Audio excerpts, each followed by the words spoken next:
Alright guys, welcome back to Bayona's RC World. It's been a while. Today I'm just going to give you a real quick update on the Top Flite 1/7 scale P51D Mustang Gunfighter.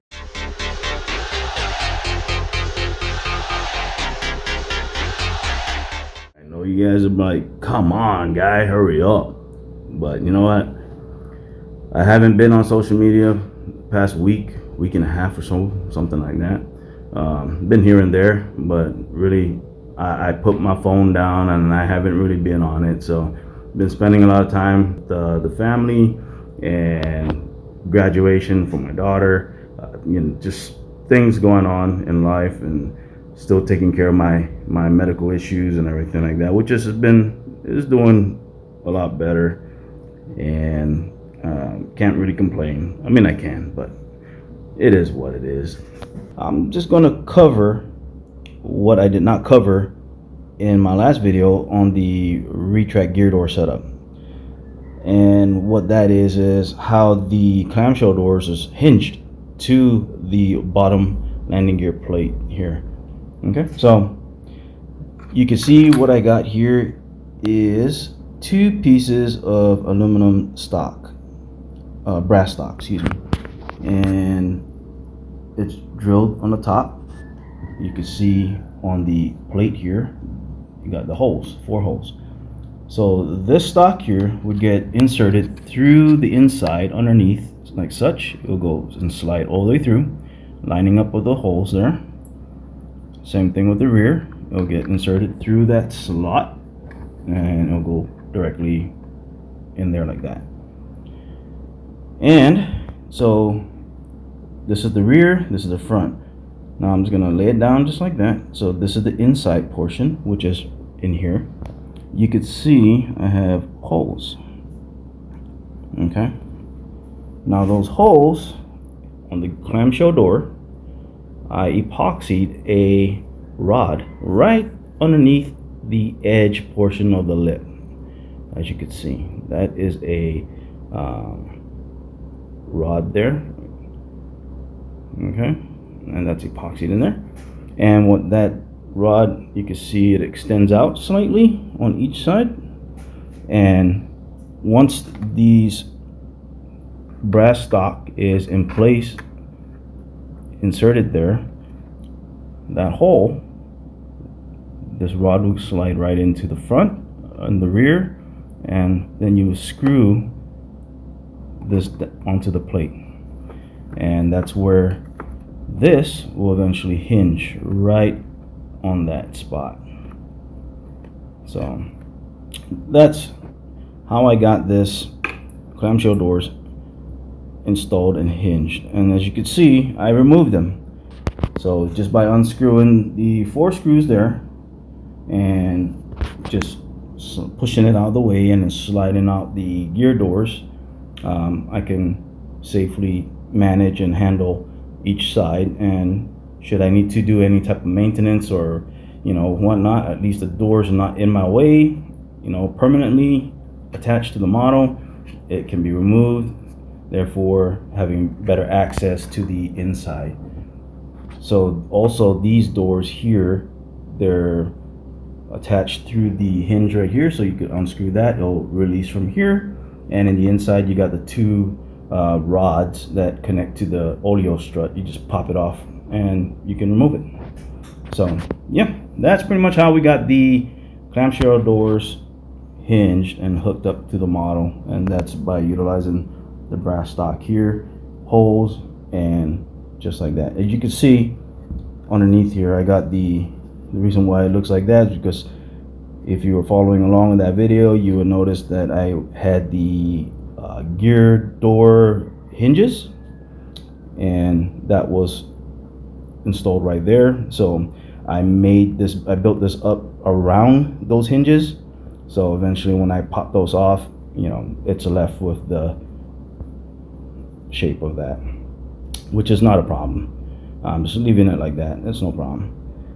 But right now what I'm going to do is, as you can see, we already started wet sanding, getting it nice and smooth, and we're going to lay out all the chart tape to continue on the panel line. and once we primer that, remove the chart tape, we will add all the rivets back and then paint it silver, and then continue on the black stripe and put the clear coat on. Call this model complete and ready for maiden day. So once we get all this done, painted up, then we'll go ahead and schedule for its maiden flight. So I just came from outside. I took off the flat black anti-skid portion that I have sprayed here. You can see the outline there. I just used lacquer thinner to remove that, and then I got to come back with wet sandpaper and go ahead and make this nice and smooth like the rest of the wing. As you can see, the wing is pretty much all wet sanded. All the clear coat is nice and dull, and that is getting it ready for, once I spray the silver underneath, we're going to go ahead and clear the whole entire wing as one. And so as you can see, the bottom is ready to go. We're going to go ahead and back mask it a little bit right after the pods there, and when we spray the silver, we're going to blend it, feather edge it into the back masking. And once we're done with that, we'll go ahead and spray the black stripe, and then we can go ahead and clear the whole entire wing as one shot and get it all nice and done. But other than that, that's pretty much where we're at now. As far as this whole build is concerned, as far as this model is concerned, at this current stage right now, I can put the wing on, take it out to the flying field and fly it. Because really at this point, it's just the finishing portion. It's just the repainting of the wing, since I redid the whole bottom section of the landing gear doors and everything. And that's the only reason. But yeah, we got the harness that came in from Amazon, and this makes life a lot easier. So I don't have to sit there and plug each individual servo leads to each other, and it just makes it a lot easier just to concentrate on these two. Just plug it in and everything is all connected and ready to go. So I installed the LEDs into the cockpit, and so we got the LEDs for the dash panel that will prove that there's complete power to the system. We got the LEDs, the red LED for the ignition, and then we got an amber LED for the retract power, because we're running all separate batteries. So we got a 3S LiPo to power up the whole system, and two 2S's, one 1300 for the ignition and a 1800 for the retract 2S. And so, yep, just making sure that I have the LEDs there so that we know these individual systems are powered on or off, because the last thing you need is to forget that you didn't turn it off and you're out in the field, and then you drain your battery. So that's what I got going on. I could go ahead and show you guys how that is working in there here shortly, but it's pretty much what I got going on, guys.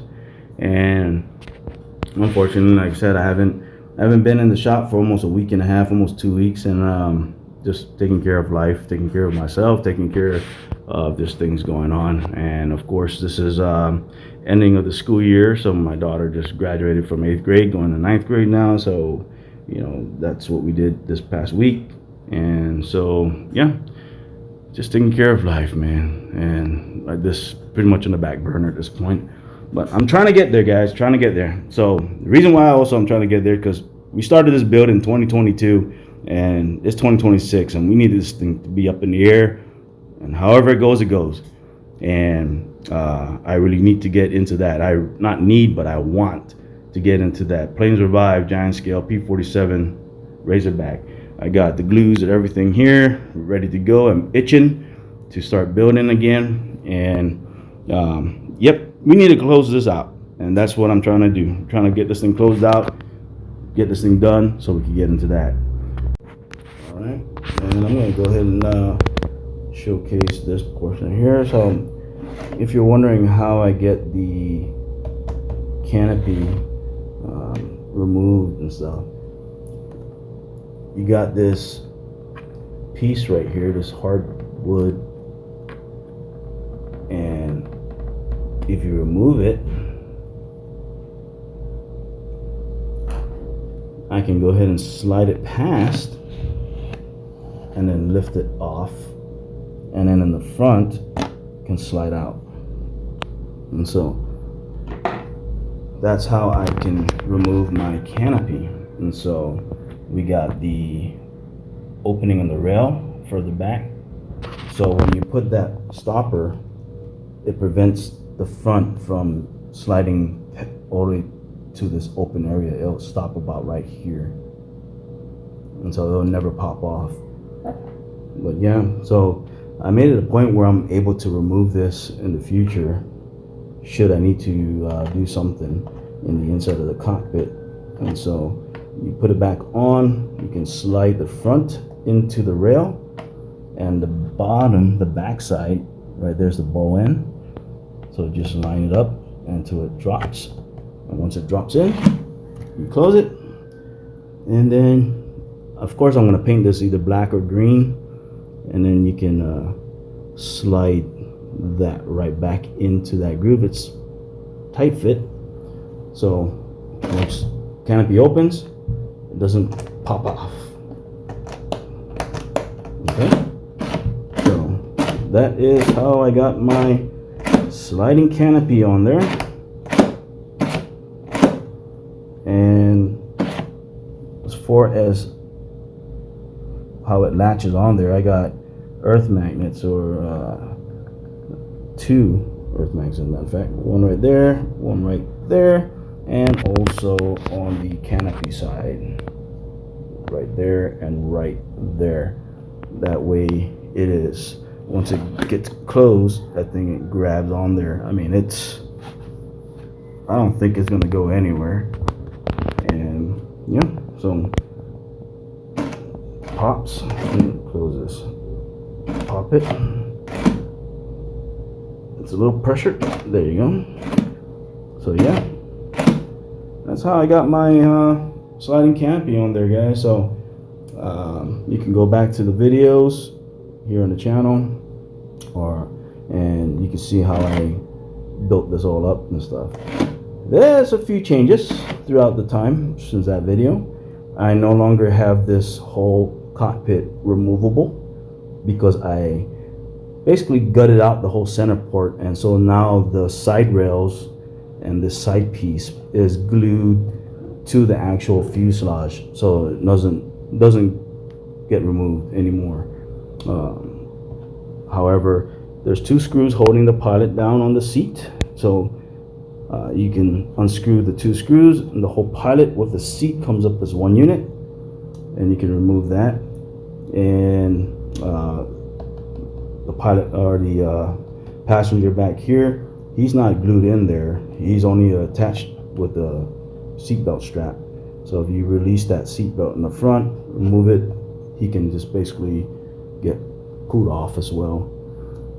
So pretty much everything here is removable to a certain extent, just in case I need to adjust anything or remove anything, or I just want to lighten up the plane after the maiden day and everything, and I don't really need him to be in there anymore, or whatnot. I could put a camera system in there, remove the whole pilot, put a camera system in there, type deal. So yeah, try to make it easier.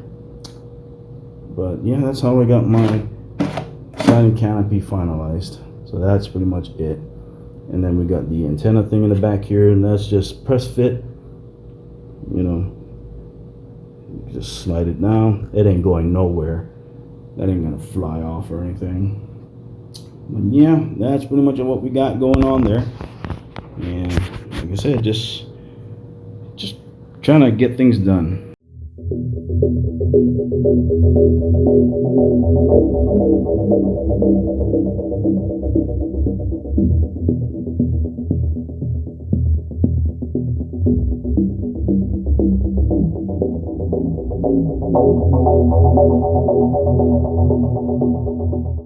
guys, I'm gonna go ahead and show you the LED setup. And so this is pretty much all the LED lights that came from Amazon, and they're roughly about 9.6 volts per bulb, and I got red, yellow or amber, blue, green, and white or clear. And so inside the fuselage, the cockpit, we got the ignition switch, the power switch, and the retract switch. So main power illuminated by green LEDs behind the dash panel. We got, of course, ignition red, and retract is yellow or amber. And so visually looking down in there, you see all the LEDs, then that means we have power to the system. And of course, when everything's all off, then there's no power. And it's just one of those, good visual, so that you don't forget to turn off your model when you land, or to turn it on. So alright guys, and this is pretty much how we got everything situated inside here. So we have the new wire harness right here, and we got one of the wires on this harness that hasn't been attached to anything, so it's just free hanging. As you can see right there is the other end. So I still got one open port, but I don't have anything or any use for it at this point, unless I decide to go ahead and put wingtip lights and everything. But other than that, yeah, we got that set. And so this is the ignition battery, and this is the retract battery, and my 3S LiPo is all the way down in here underneath this cushion. And right there is the Castle BEC Pro, my receiver, and the Dave's RC retract sequencer. And so the two power switches right down in there. Then we got our throttle servo right here, and of course we got our elevator and rudder servo right here. And I'm running high-tech 645 MW servos, high voltage, and yeah, I think that's more than enough. So yeah, that's pretty much how we got the inside. Nothing fancy, and we got the fuel tank just all wedged in there. And I was going to make a actual base for it and everything, and have it all strapped to the base and then screwed in, but you know what, it's very tight in there. So the ignition module was underneath the fuel tank in here. Oh no, correction, it's on the top portion in the top here. But so that's where that's at. It's been a while, but yeah, so that's pretty much the whole inside. And I got this tray here so I can slide the battery back and forth, to get the CG. But right now at this point, this is where it's balancing at. So I still have the option to move it back after flight, the first maiden flight, and see if I like it. We need to go ahead and readjust it. We can go ahead and do so with that. But yeah, so that's pretty much about it. Nothing special. But and then we got the engine in there, and I know a lot of guys don't care for this easy fuel valve type deal. I have never had any issues with it, and the reason for that is because the probe that you insert in there, when it comes out of the bag from the factory, it's a lot of sharp edges. So what I do is I take some 600 grit sandpaper or 320, preferably 400, 600, and I sand the probe that goes into there. All the hard edges, all the sharp edges, I sand it dull and kind of rounded. And then when I insert it in there, it doesn't cut that red O-ring.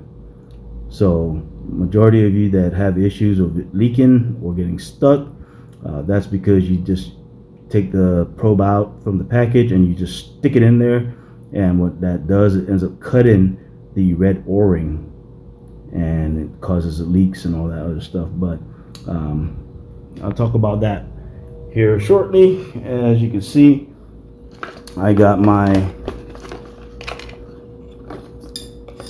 probe right here, and I don't know if you can see that clearly. There you go. And so this has already been sanded. The inside groove, the outer groove, all that, this whole section in here has been all sanded round and smooth. That way when you insert this, it doesn't cut that red O-ring.